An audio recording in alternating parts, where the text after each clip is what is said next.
पुण्यातील पहिले 400 बेड्सची क्षमता असलेले क्वाटर्नरी केअर सेंटर असलेल्या अपोलो हॉस्पिटल्स पुणेतर्फे जागतिक कॅन्सर महिन्यानिमित्त झिरो टू हिरो या जनजागृती मोहिमेचा शुभारंभ आज करण्यात आला.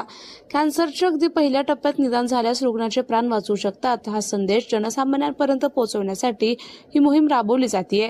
कॅन्सरचे लवकरात लवकर निदान झाल्यास त्यावर मात करणं शक्य आहे. या अपोलोच्या विश्वासावर ही मोहीम आधारित आहे.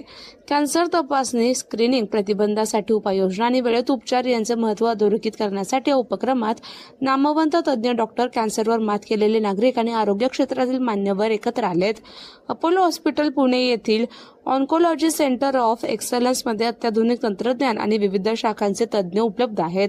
त्यांच्या समन्वयाने या ठिकाणी कॅन्सरवर सर्वसमावेशक उपचार केले जातात.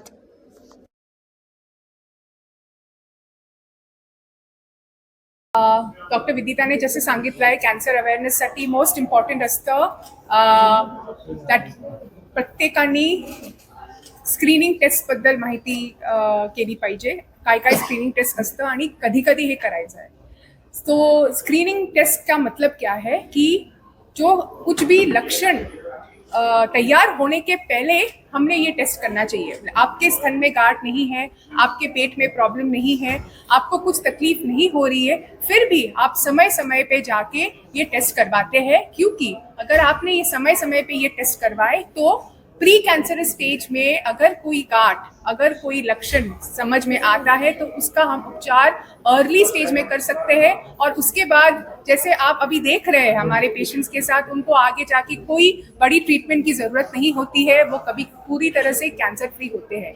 तो पूरे दुनिया में और हमारे देश में 5-6 कैंसर्स ऐसे हैं जिसके लिए हमारे यहाँ पे स्क्रीनिंग टेस्ट उपलब्ध है. वो स्तन का कैंसर, रीवा का cancer, prostate cancer in main और लंग कैंसर और कोलन अतड़ी कैंसर. इस 5 कैंसर के लिए हमारे पास स्क्रीनिंग टेस्ट अवेलेबल है. और ये स्क्रीनिंग टेस्ट क्या है?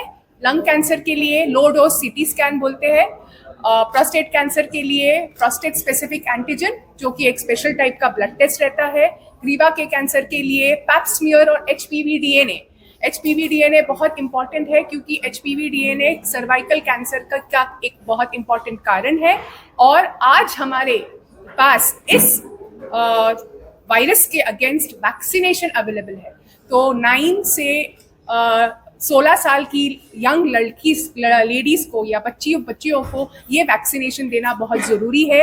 ये मैसेज हमें स्कूल में पहुंचाना है, हर फैमिली में पहुंचाना है. ये वैक्सीनेशन एब्सोल्युटली सेफ है और ये वैक्सीनेशन हमारे हॉस्पिटल में अवेलेबल है. इसके साथ साथ डिजिटल मैमोग्राम मतलब एक प्रकार का special x ray of the breast रहता है जो कि हम ब्रेस्ट कैंसर को डिटेक्ट करने के लिए अर्ली स्टेज में इस्तेमाल करते हैं, स्क्रीनिंग के लिए इस्तेमाल करते हैं. हमारे पास डिजिटल मैमोग्राफी की सुविधा उपलब्ध है. और ये टेस्ट को किसने करना चाहिए और कब करना चाहिए? हेल्दी लेडीज, हेल्दी इंडिविजुअल्स जिनको कोई तकलीफ नहीं है. हम कोई भी हॉस्पिटल के हेल्थ केयर प्रोग्राम में ये सारे टेस्ट अवेलेबल है. हमारे यहाँ पे AI generated health care programs है. ये हेल्थ चेकअप के सारे पैकेजेस में अवेलेबल होते हैं.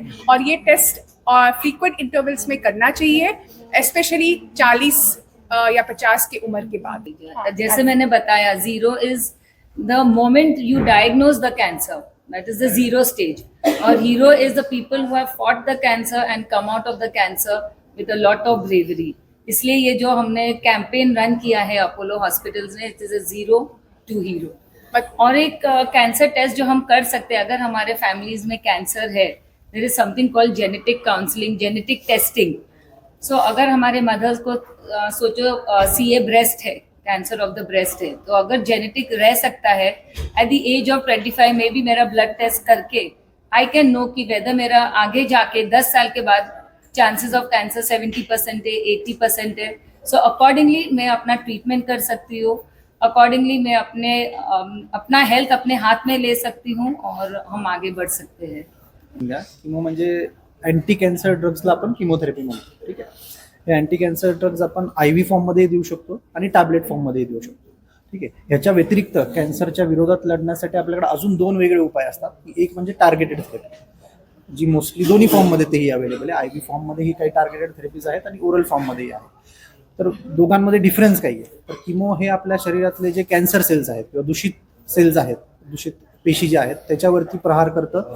त्याच्यासोबत काही चांगल्या पेशीही मारल्या जातात. त्यामुळे आपल्याला तो साईड इफेक्ट दिसून येतो.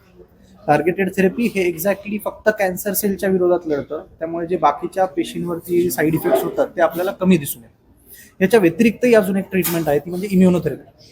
तर ही इम्युनोथेरपी ही ना कॅन्सर सेल्सच्या विरोधात लढती ना नॉर्मल सेल्सच्या विरोधात लढती. ही आपल्या शरीरातली जी इम्युनिटी आहे, प्रतिकारशक्ती आहे, जी कोणालाही कॅन्सर झाला तर आपल्या शरीरातली प्रतिकारशक्ती कमी होती. हा बाय डिफॉल्ट सगळ्यांचा एक फिनॉमिनन आहे, फिजिओलॉजिकल आहे, की फिजिओलॉजिकल एक ब्रेक लागतो. कॅन्सर सेल्स ज्यावेळेस जातात त्यावेळेस आपल्या इम्युनिटीला एक ब्रेक लागतो. हा ब्रेक ही इम्युनोथेरपी काढते, जेणेकरून आपल्या शरीरातले जे इम्युन सेल्स आहेत हेच जाऊन कॅन्सरच्या विरोधात लढतात आणि कॅन्सर कमी करतात. तर असे हे 3 प्रकारचे औषधं आहेत. तर बरेचसे मिसकन्सेप्शन्स आहेत किमोथेरपीबद्दल. तर किमोथेरपी बेसिकली जसं दूषित पेशींवरती प्रहार करते तसे चांगल्या फास्ट ग्रोईंग सेल्स ज्या आहेत त्याही मारल्या जातात. त्यामध्ये मग आपले हेअर सेल्स असतात, नेल्स असतात, स्किन असतात, त्यामुळे त्याचे दुष्परिणाम दिसून येतात. पण हे अगोदरच्या काळामध्ये त्याचे जे साईड इफेक्ट्स आहेत ते टॅकल करण्यासाठी बरेचसे औषधं किंवा प्रणाली नव्हत्या.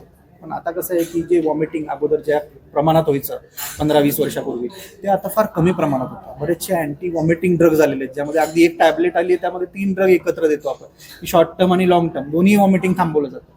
तर असे काही ड्रग्ज आलेले आहेत. दुसरी गोष्ट, किमोथेरपीमुळे आपले काउंट्स कमी असायचे, पेशी कमी व्हायचे. तर आम्हाला ते पेशी कमी न होऊ म्हणून आपण किमोथेरपी नंतर काही इंजेक्शन देतो. तर किमोथेरपीचे साईड इफेक्ट्स कमी नाही आहेत, पण साईड इफेक्ट्स टॅकल करण्यासाठी आपल्याकडे बरेच उपाय आहेत.